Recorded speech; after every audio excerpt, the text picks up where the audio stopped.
અમદાવાદ શહેરમાં હથિયારથી બનતા ગુનાઓને અટકાવવા માટે શહેર પોલીસ કમિશનર GS મલિકે જાહેરનામું બહાર પાડ્યું છે, જેમાં આરોપીઓ તલવાર, છરી, ગુપ્તી તેમજ લોખંડની પાઇપથી ગંભીર પ્રકારના ગુનાઓને અંજામ આપતા હોય છે, જેથી શહેરમાં સુલશાંતિ જળવાઈ રહે અને લોકોના જાનમાલનું રક્ષણ થાય તે માટે પોલીસ કમિશનરે જાહેરનામું બહાર પાડ્યું છે. આ જાહેરનામું 30 ઓગસ્ટથી 13 સપ્ટેમ્બર સુધી અમલી રહેશે અને અમદાવાદ શહેરના તમામ પોલીસ સ્ટેશન વિસ્તારમાં લાગુ રહેશે. સરખેજમાં આવેલ ભારતી આશ્રમ ફરી વિવાદમાં આવ્યો છે, જેમાં હરિહરાનંદ બાપુએ પોતાના 100 જેટલા સમર્થકો અને બાઉન્સરો સાથે જૂનાગઢથી આવી સરખેજના આશ્રમ પર કબજો કરી લીધો હતો.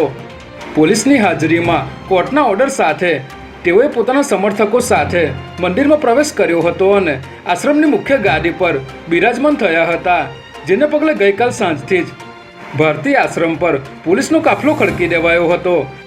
5 સપ્ટેમ્બરે આશ્રમમાં ભંડારાનું આયોજન કરાયા બાદથી સમગ્ર વિવાદ વકર્યો હતો.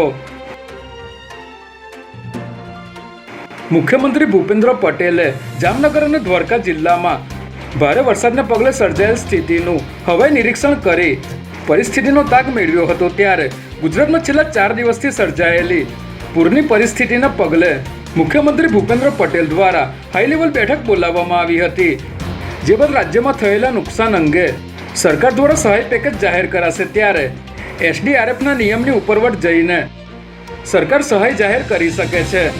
સાથે જ જમીન ધોવાણ અંગે પણ રાજ્ય સરકાર સહાય પેકેજ આપી શકે છે.